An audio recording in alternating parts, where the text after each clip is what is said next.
जेहेतु से patient OT रु आसी तेणु नर्सिंग ऑफिसर 4 जन थिले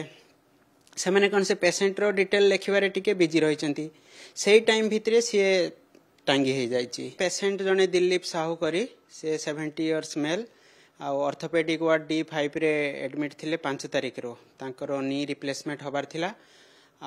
किंतु जेतेबेले ऑपरेशन पूर्व गोटे पीएससी करा जाए सेतेबेले एनास्थेसिया चेकअप पई सेतेबेले तांकर किडनी प्रॉब्लम बाहरला हिमाचोरिया बाहरला तेणु सेतपई यूरोलॉजी रो कंसल्टेशन चलीथिला ट्रीटमेंट भी काली चलीथिला राति रे तेणु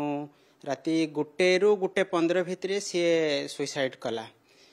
12:45 बेले सेतेबेले भी समस्ते ओटी रु इमरजेंसी ओटी रु पेसेंट शिफ्ट हेची से वार्ड को समस्ते थिले 1 बेले भी सिक्यूरिटी राउंड नेची तापरे जेहेतु से पेसेंट ओटी रु आसी तेणु नर्सिंग ऑफिसर 4 जन थिले से मैंने कौन से पेसेंट रो डिटेल लिखबारे टिके बिजी रही से टाइम भितर सी टांगी हो जाइए जदिओ पाख बिल्कुल पाख बाट एमाने टिके फोकस एपटे पेसेंट अलगा पेसेंट मेडिकेशन कारण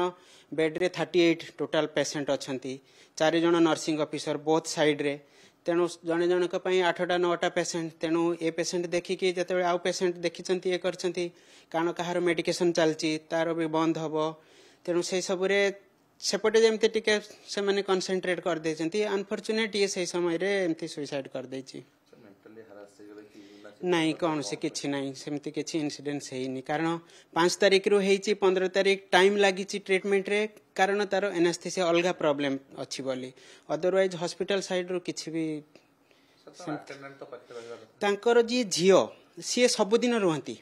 किंतु से दिन सी तार से जो पेसेंट कहिछन जे मु एका रहिबी तू जा तेणु सी जाई धर्मशाला रे राति रे अछि नहले सबुदिन ही सी झियोटा तांको पाखरे रुहे किंतु काली से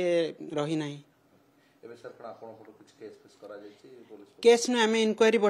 बसईचु 6 जनिया कमिटी हेची हम 48 आवर्स भितर डिटेल इनक्वारी रिपोर्ट सबमिट करिवो डायरेक्टर को हाँ हाँ हाँ से माने बॉडी बर्तन ऑटोप्सी सरी पोस्टमार्टम बॉडी एबे हैंड ओवर कर दिया पेशेंट।